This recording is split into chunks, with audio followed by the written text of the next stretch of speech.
On September 26, 2016, Donald Trump and Hillary Clinton had their first presidential debate against each other. During the debate, Hillary Clinton inquired about Donald Trump's avoidance in showing his tax returns. In her inquiry, she stated that the few years of Donald Trump's tax records that were public showed that Mr. Trump had paid zero in federal taxes. To at which point, Mr. Trump stated, "That makes me smart." Let's take a look at that clip. So you've got to ask yourself, why won't he release his tax returns? And I think there may be a couple of reasons. First, maybe he's not as rich as he says he is. Second, maybe he's not as charitable as he claims to be. Third, we don't know all of his business dealings, but we have been told through investigative reporting that he owes about $650 million to Wall Street and foreign banks. Or maybe he doesn't want the American people, all of you watching tonight, to know that he's paid nothing in federal taxes, because the only years that anybody's ever seen were a couple of years when he had to turn them over to state authorities when he was trying to get a casino license, and they showed he didn't pay any federal income tax. So if he's paid zero, that means zero for troops, zero for vets, zero for schools or health. So Mr. Trump did not deny that he did not pay federal taxes. In fact, he states that not paying federal taxes makes him smart. Many people across America are upset and in arms because Donald Trump did not pay taxes. This isn't somehow something new. In fact, back in 2007, Warren Buffett stated that his tax rate was lower than the tax rate of his secretary. In fact, Warren's tax rate was almost half as the tax rate of all of his employees. Let's take a look at that clip. There on the economy, we should say all of this comes with a looming tax fight in Congress. The Democrats want to revamp the tax structure and get rid of some of the loopholes that the wealthy and corporations enjoy to pay less taxes. And it may surprise you to learn that one of the universally accepted richest guys in the world, Warren Buffett, feels he pays too little by percentage.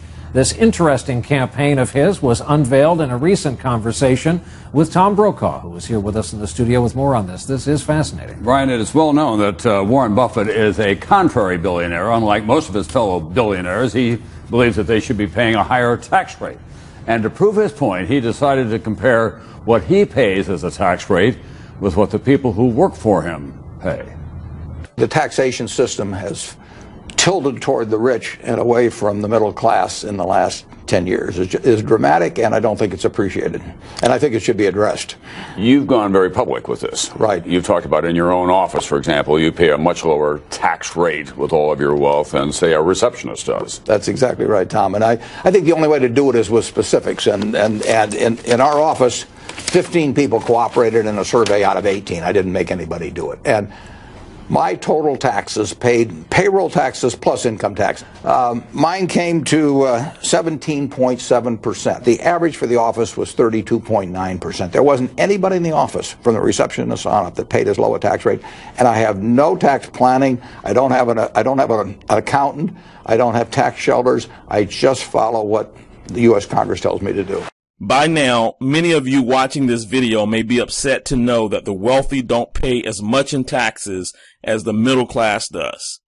Many people distrust the wealthy because they believe they are cheats. But what you didn't hear is what both Mr. Buffett and Mr. Trump said about paying less in taxes than everyone else does.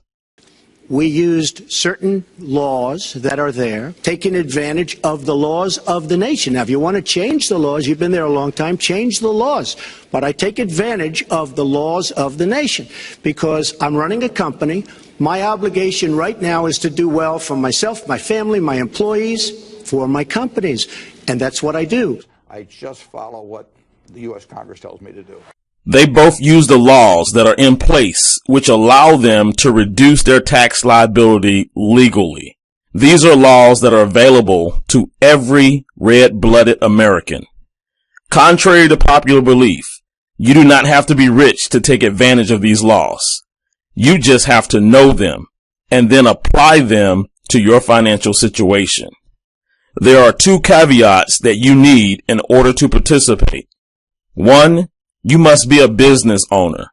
As a regular wage earner, a W-2 employee, there are only a handful of tax deductions that are available to you, approximately 6 or 7.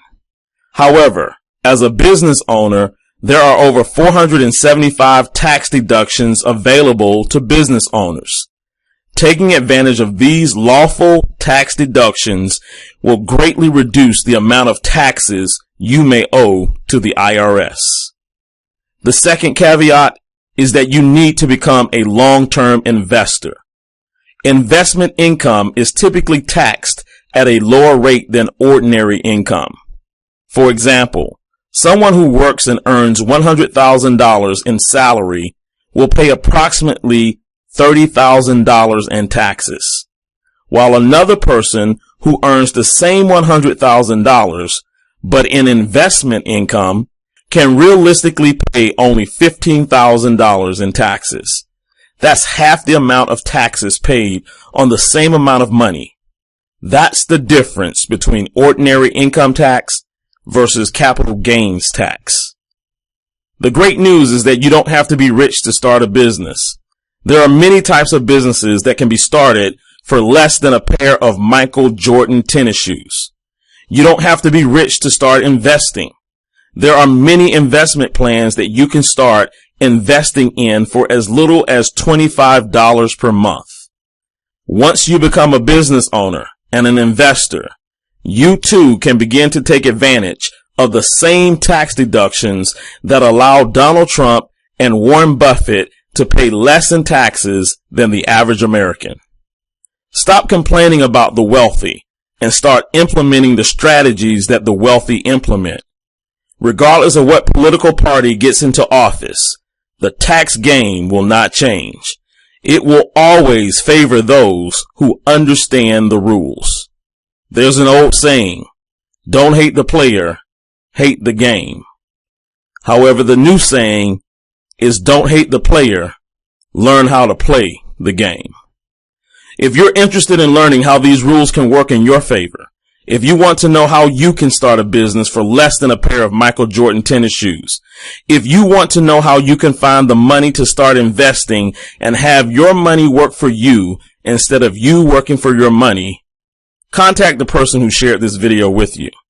They will show you the rules and strategies that you can use that will help lower your tax liability and begin generating positive cash flow that can be used to eliminate debt and create investment portfolios.